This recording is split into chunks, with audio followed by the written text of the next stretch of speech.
Cemaat erbabı ve jurnalist Rıza Samedi. Ahirki ömrünü Kazakistan'da ötküzgen meşhur cemaat erbabı ve jurnalist Rıza Samedi 1938 yılı 22 mayda G'ulji şehrida dunyoga kelgan. Rıza Samedi 1944 yılı 12 noyabr kuni G'uljini poytaxt qilgan Sharqiy Turkiston Jumhuriyatining rahbarlaridan biri bo'lgan ataqliq yozuvchi va siyosiy erbob Ziyo Samedining o'g'lidir. Ziyo Samedi Sharqiy Turkiston Jumhuriyatida muhim vazifa o'tagan shaxs bo'lib, kommunist Xitoy ishg'oliyatidan keyin, ya'ni 1950-yillarda atalmış Uyg'ur Abdunum rayonluq madaniyat nazoratining noziri, Edebiyat Sanatçılar Birleşmesi'nin reisi qatarlıq vazifelerde bolgan. Halbuki Komünist Xitayning 1957 yılının ahiri başlangan Uyghur serxillarga zarbi berishni nishon qilgan yerlik millatchilik qarshi harakatida Ziyo Samedi nuqtaliq zarbiga uchirgan. Buning bilan Sharqiy Turkistonning ayni vaqtdagi keskin ham xatarlik siyosiy muhiti 1961 yılı Emdila 23 yaşga kirgan Rıza Samedining dadisi Ziyo Samediga agishib Sovet ittifoqiga chiqib ketishiga va Qozog'istonda o'ltiraqlashishiga sabab bo'lgan. Chunki 1957 yılı va 1959 yillardagi Xitoylarning yerlik millatchilikka zarba berish harakati va başka hareketlerini qo'zg'ab Uyg'ur rahbarlari milliy ong'i ega ziyolilar va boshqalarni kurashga tortib jazolash elib berishi bergan avtonomiya va'dalaridan yenib tozalash va jazolashni kuchaytgandan keyin Ahmadjon Qosimi 1947 yili va 1949 yili Sovet ittifoqiga o'qishga chiqargan. 1955 yılı vataniga xizmat qilish uchun qaytib kelgan ziyolilarning ko'pinchisi Sovet ittifoqiga qaytib ketgan. Hatto 1960 va 1961 yılı orasida mazkur Uyg'ur ziyolilarining ko'pinchisi millatchilik bilan ayblanib jazolashga uchirgan. Shu vajidan 1961 yılı yozda Sovet ittifoqining Urumchidagi bosh konsulxonasi bevosita mashina ajirtib, ularning bir qismini Sovetga elib chiqib ketgan. Otibala Ziyo va Rıza Samedilarmi mush fursatda ona vatanidan Sovet ittifoqiga utuqliq chiqib ketishga muyassar bo'lgan edi. 1949 yildan keyin Ziyo Samedi Edebiyat Sanatçılar Birleşmesi'nin rehberi bolgan çağlar oğlu Rıza Samedi'nin o'quvchilik hayotidagi eng oxirgi ma'nili kunlar bo'lib qolgan.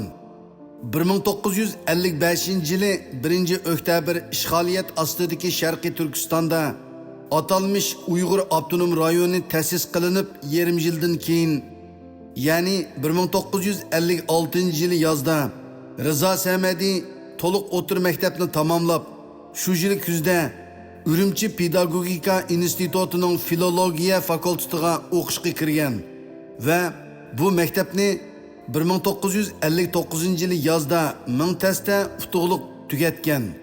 Chunki uning dadisi 1958 yılı 5 oyda eng ashaddiy yerlik millatchi deb ayblanib xizmatidan qoldirilgandan keyin Tarimdagi emgak lageriga palangan edi.